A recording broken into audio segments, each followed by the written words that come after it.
Envoie la sauce.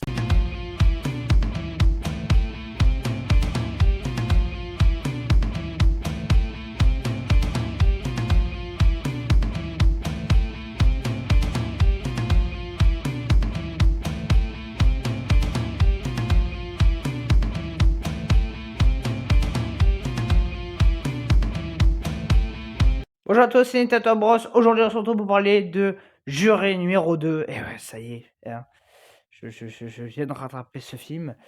Parce que, oui, voilà. Alors aujourd'hui, il y a ça. Il y aura normalement, je pense, Venom qui lui aussi va sortir en vidéo. Venom, c'était le premier que j'ai voulu rattraper parce que je me suis dit, allez, on va se marrer, tout ça. Clint Eastwood, je voulais vraiment le voir parce que, voilà, Juré numéro 2, c'est comme je viens de le dire, le nouveau Clint Eastwood. Alors, attention, les gens disent que c'est le dernier. C'est pas parce que le mec a 95 ans qu'il va arrêter de faire des films. Je le dis, Clint Eastwood, il adore faire des films. Hein, ça fait déjà 2-3 films qu'on dit c'est le dernier, puis il nous en sort encore. Donc non, ce n'est pas officiellement le dernier. Si ça se trouve, oui, ce sera vraiment le dernier.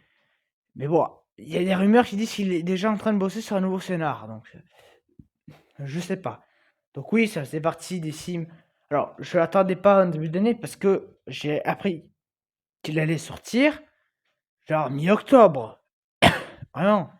Mi-octobre, j'ai appris qu'il y avait un film de Clint Eastwood en préparation, un film qui va sortir. Mais je me suis dit, what? Mais on apprend c'est tardivement. Donc oui, quand j'ai appris le film, que j'ai vu la bande-annonce, je me suis pas posé la question 3 secondes avant de me dire, j'irai en salle le visionner. C'est voilà, je pouvais pas le voir en VOD. C'est vrai que le film, vraiment, voilà, ça m'a tiré, ce concept, tout ça m'a tiré. Donc, voyez voir, bah si c'est bien. Est-ce que vous avez envisagé d'autres suspects?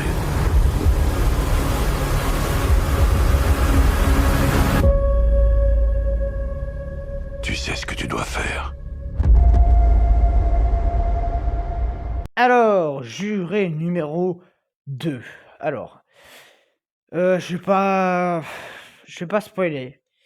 Bah, je pense pas qu'il y aura de partie spoil et j'en suis sûr parce que bon, je pourrais dire le dénouement, mais c'est très très complexe.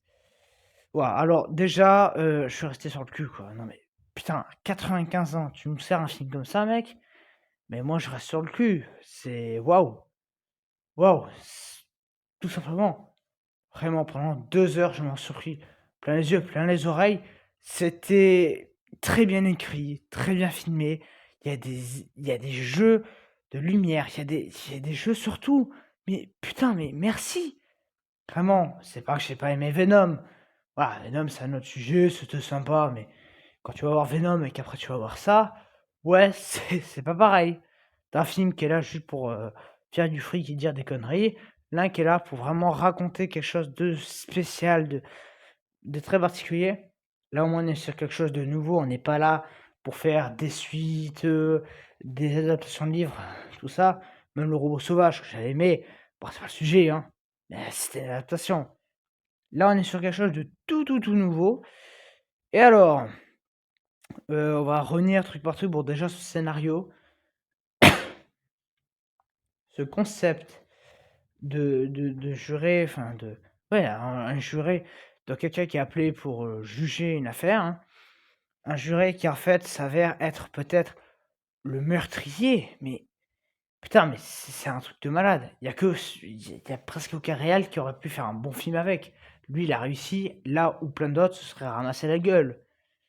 Vraiment, c'est super bien écrit, on dégage l'émotion. Alors bon, le développement des personnages, on va surtout développer évidemment le personnage principal, enfin le personnage principal. On va développer un petit peu vite fait d'autres jurés, machin, mais bon, c'est là, vite fait.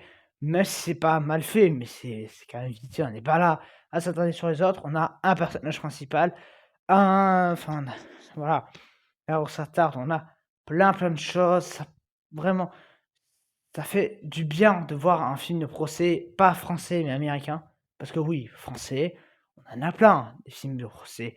Anatomie d'une chute, pour ne citer que, ou encore même le fil, bon, que je n'ai pas vu, il est peut-être très bien le fil de Daniel Auteuil, mais on en a plein. Là, on est sur un procès américain, et souvent, quand on le voit, c'est dans des passages de films de comédie, genre Menteur, Menteur. Oui, c'est le seul exemple qui m'est venu, mais Voilà, c'était là pour rigoler, il y avait quelques bonnes intentions, mais voilà, là, c'est très intelligemment. Vraiment, il n'y a pas d'humour, il n'y a pas d'action. En fait, ce film, si tu vas pour l'action, tu te fais chier. Si tu vas pour l'humour, tu te fais chier. C'est un film, c'est un drame, pur et dur. C'est un drame, thriller, enquête, où en fait, tu vas commencer, toi, en tant que spectateur, à douter de tout le monde. Vraiment, bon, au début, c'est soft, hein, et puis vers la moitié du film, enfin, à partir du passage où il y a le dénouement, tu commences à douter de tout le monde. Tu sais qui c'est, mais tu vas quand même te douter du reste. Tu te dis: «Mais comment ça va se terminer?» Tu es pris dans cette histoire. Ah, et puis même cette fin, alors je dirais pas, c'est une fin ouverte. Bah, c'est pas une fin ouverte, ouverte. C'est une fin comme faisait Hitchcock.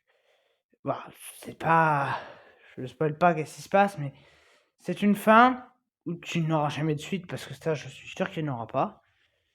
Tu n'auras pas de suite, mais le but de ce film, c'est pas de te faire des suites, c'est de te raconter une histoire où la fin, c'est toi, spectateur, qui te l'imagine. Il te donne des pistes, mais tu t'imagineras la fin. C'est super intéressant, quoi, vraiment. Puis bon, les acteurs, quoi, putain, ça joue bien, mais ça fait plaisir. Là, t'as le mec qui fait le Daily Bugle dans Spider-Man. Voilà, le mec, il est là, mais putain, il joue bien. Mais pourquoi tu restes enfermé dans Spider-Man? Vraiment, on apprend plein les yeux pendant.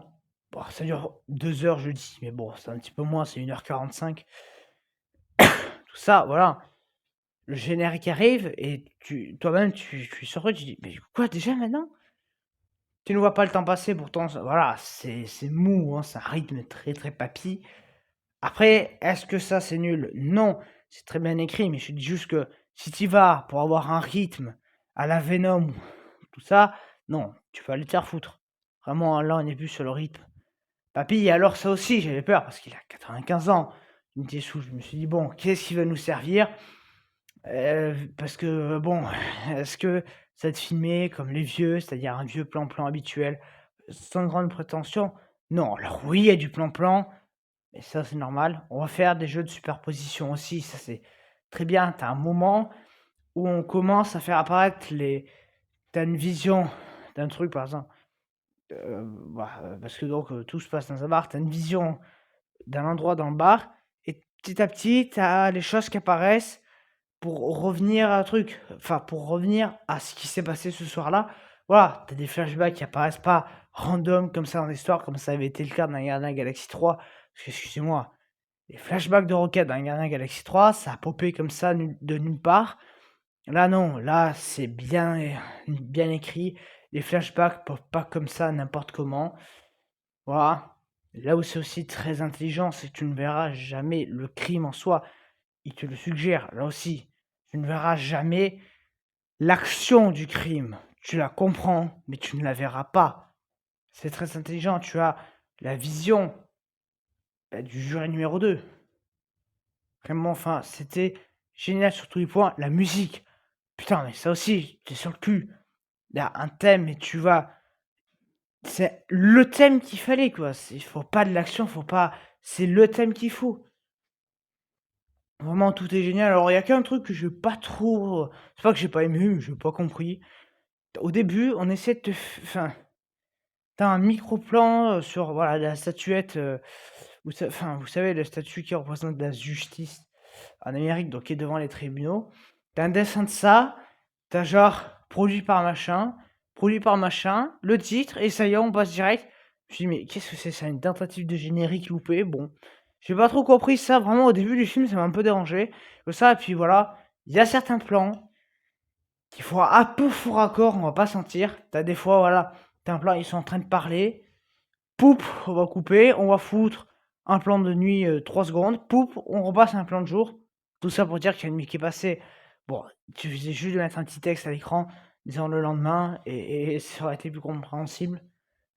Bon, c'était pas mauvais sur tous les points, c'était quand même mystérieux. Voilà, ces plans-là, ils arrivent, tu te dis, mais attends, mais c'est quoi ça? C'est un faux raccord? Mais rien, pas un faux raccord, une erreur. Alors, un faux raccord montage. Bon, c'est pas mauvais, mais vous demandez pourquoi ça apparaissait là comme ça. Sinon, oui, voilà, il va y avoir plein de vraiment enfin, c'est tellement bien écrit, tu es perdu toi aussi en tant que spectateur et ça montre que c'est bien fait. Voilà. Alors après, à un moment, il y a une phrase pour moi qui évoque Clint Eastwood, la carrière. Parce qu'à un moment, ils disent faut pas enterrer l'âge de guerre trop tôt. Référence à Clint Eastwood que oui, il faut pas enterrer trop tôt. On va pas se mentir. Enfin bon, voilà, j'ai vraiment adoré ce, ce film. Vraiment, c'était génial. C'était de l'éclate. Enfin, pas l'éclate, mais c'était génialement bien fait. Fait par un grand réal. Je le dis, c'est Eastwood, c'est un grand réal. Un acteur, sa carrière est finie en tant qu'acteur. Pas en tant que réal. Bah si bon, on approche, pour moi, quand même de la fin. Non pas que c'est mauvais, mais bon, il a 95 ans. Les films, on a l'impression que c'est Clint l'immortel, mais un jour, malheureusement, il va mourir. Il a 95 ans. Voilà. Il va peut-être nous faire encore un, voire deux films maximum. Puis je pense qu'il mettra le rideau. Voilà, même pour moi, il faudrait un dernier bon film qui clôture tout ça. Parce que oui, on peut plus continuer trop longtemps Clint Eastwood. Non pas que c'est un mauvais réel, mais t'as 95 ans. Voilà, celui-là, t'as commencé à le faire entre 2021 et 2022. Voilà, tu mets 2-3 ans à faire un film. Tu peux pas te permettre de pas faire comme ça. Enfin bon, c'est très compliqué. Donc voilà, ce film-là, vraiment, allez-y. D'ailleurs, j'étais surpris parce que ça fait 2 semaines que le film est sorti. Alors je sais qu'on est le 11 novembre, hein, mais la salle, elle était pleine. Waouh! Vraiment, je suis resté sur le cul. La salle était pleine. Tout le monde est allé voir ce film. Bon voilà, donc je lui mets la note de 10 sur 10, quoi. Comment ne pas aimer un projet de Clint Eastwood de cette envergure-là? C'est vrai qu'on n'en a pas fait des tonnes sur la com, mais moi je leur ferai des tonnes. Allez-y, allez-y. Voilà, vraiment. Ah, et puis voir ça que Venom. Même si vous le savez, Venom, je vais bien apprécier. Mais ça, et Venom, ouais, c'est pas pareil, on va pas se mytho. Vraiment, allez-y. En tout cas, moi je te dis à bientôt. Salut.